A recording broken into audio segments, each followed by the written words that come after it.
주기도문 하겠습니다. 하늘에 계신 우리 아버지여, 이름이 거룩히 여김을 받으시오며 나라에 임하옵시며 뜻이 하늘에서 이루어진 같이 땅에서도 이루어지이다.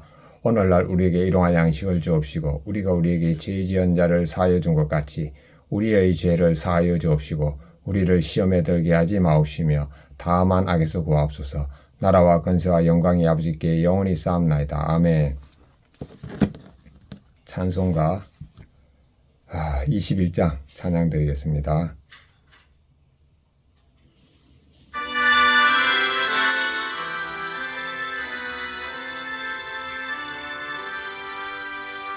다 찬양하여라 전능왕 창조의 주님, 내 호나 주 찬양 평강과 구원의 주님. 성도들아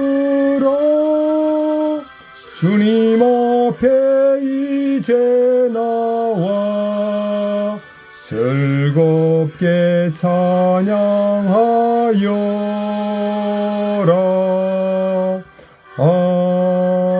아멘. 아멘. 1절만 불렀습니다. 하나님의 말씀 시편 48편 1절부터 14절까지입니다.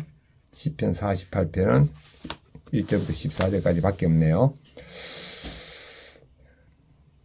여호와는 위대하시니 우리 하나님의 성 거룩한 산에서 극히 찬양을 받으시리로다. 터가 높고 아름다워 온 세계가 즐거워하며 큰 왕의 성 곧 북방에 있는 시온산이 그러하도다. 하나님이 그 여러 궁중에서 자기를 요새로 알리셨도다. 왕들이 모여서 함께 지나갔으며 그들이 보고 놀라고 두려워 빨리 지나갔도다. 거기서 떨림이 그들을 사로잡으니 고통이 해산하는 여인의 고통 같도다. 주님께서 동풍으로 다시스의 배를 깨뜨리시도다. 8절입니다. 우리가 들은 대로 만군의 여호와의 성 우리 하나님의 성에서 보았나니 하나님이 이를 영원히 경고하게 하시리로다. 하나님이여 우리가 주의 정 가운데에서 주의 인자하심을 생각하였나이다. 하나님이여 주의 이름과 같이 찬송도 땅끝까지 미쳤으며 주의 오른손에는 정의가 충만하였나이다. 주의 심판으로 말미암아 시온산은 기뻐하고 유다의 딸들은 즐거워할지어다.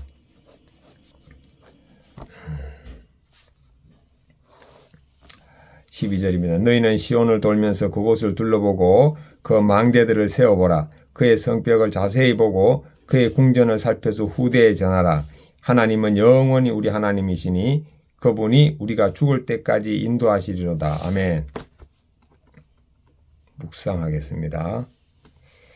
1절부터 7절까지는 하나님은 위대한 분이고 극진히 찬양할 분, 하나님은 위대하신 분이고 극진히 찬양받으실 분이고 온 세계가 즐거워 합니다. 그리고 8절부터 11절까지는 하나님의 성은 영원히 경고합니다. 영원히 경고합니다. 예. 그리고 주님의 심판으로 온 산이 기뻐합니다. 그 다음에 12절부터 14절은 하나님은 영원히 우리의 하나님, 저의 하나님이고 죽을 때까지 인도하십니다. 자, 적용입니다. 첫 번째 적용은 저는 죽었고 예수님이 사심을 의식하면서 오늘은 하나님을 찬양하는 시간을 운전 중에 가지겠습니다. 두 번째 적용은 저는 죽었고 예수님이 사심을 의식하면서 하나님이 영원히 제게 경고한 성의됨을 생각하고 살겠습니다. 다음 본문 해설 한번 보겠습니다. 1절부터 7절. 위대하신 하나님, 하나님의 자신의 성 시온에서 찬양을 받기 합당하신 분입니다. 시온은 단순히 지리적 장소가 아니라 하나님의 인재와 보호를 상징하며 그분의 주권이 온 세상을 다스림을 나타내는 장소입니다. 하나님의 성을 본 이방 왕들이 두려움에 사로잡혀 물러가는데 이는 위대하신 하나님의 능력과 그분의 백성을 향한 보호가 얼마나 강력한지를 드러냅니다. 하나님의 백성이 믿고 의지하는 요새는 경고에서 그 어떤 적도 무너뜨릴 수 없습니다. 아멘. 현재 나는 하나님의 능력과 보호하심을 믿으며 그 안에서 평안을 누리고 있습니까? 아멘. 늘 마음의 평안을 누리고 있습니다.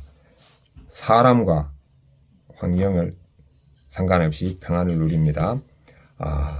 8절부터 11절. 주님의 인자심. 하나님은 자신의 성에서 인자와 정의로 다스립니다.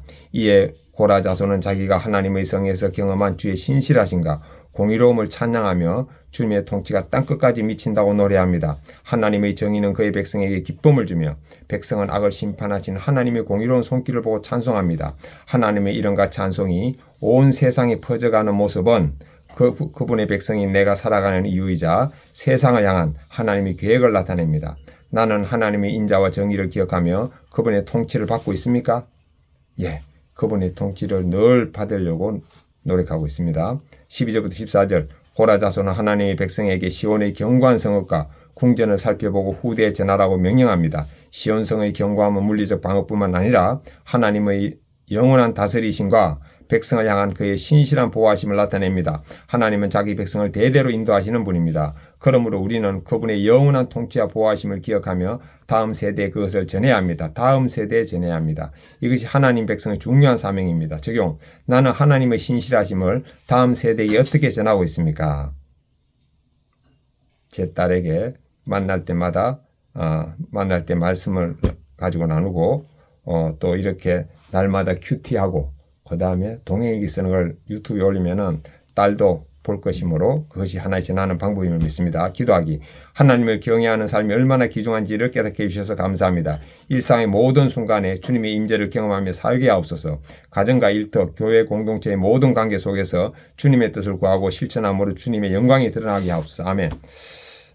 큐티인 묵상 간정문입니다. 산과 논과 밭을 지나 저의 직장은 도시 인근에 있습니다. 농촌과 밀집한 지역이다 보니 길이 좁아 차가 많이 막힙니다. 대중교통도 좋지 않아 자동차로 출퇴근해야 합니다. 내비게이션으로 지름길을 찾다 보면 산길로 가기도 하고 농가 밭길을 지나가기도 합니다. 이렇게 매일 출퇴근하다 보니 저는 몸과 마음이 무척 지쳤습니다. 그래서 늘 사직서를 품고 다니며 차 안에서 하나님 왜 저를 이 회사로 보내셔서 이렇게 힘들게 하시노라고 부르짖었습니다.